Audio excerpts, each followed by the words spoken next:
¿Cuánto tiempo dedican a cada persona? ¿Cuánto Por tiempo? ejemplo, ¿cuánto tiempo está su casa?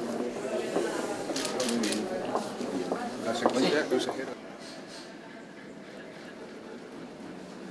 De todo lo que hacemos en el plan de modernización, que para nosotros es muy importante, pues el hacer oficinas como esta, que son espaciosas y tienen suficientes personas para atender y personalizar, es muy importante, y también es muy importante para nosotros el que nos hayamos introducido en modelos de mejora de gestión que son continuos y que nos permiten, pues como digo, adaptarnos, que es nuestro interés fundamental, adaptarnos a lo que demandan nuestros clientes.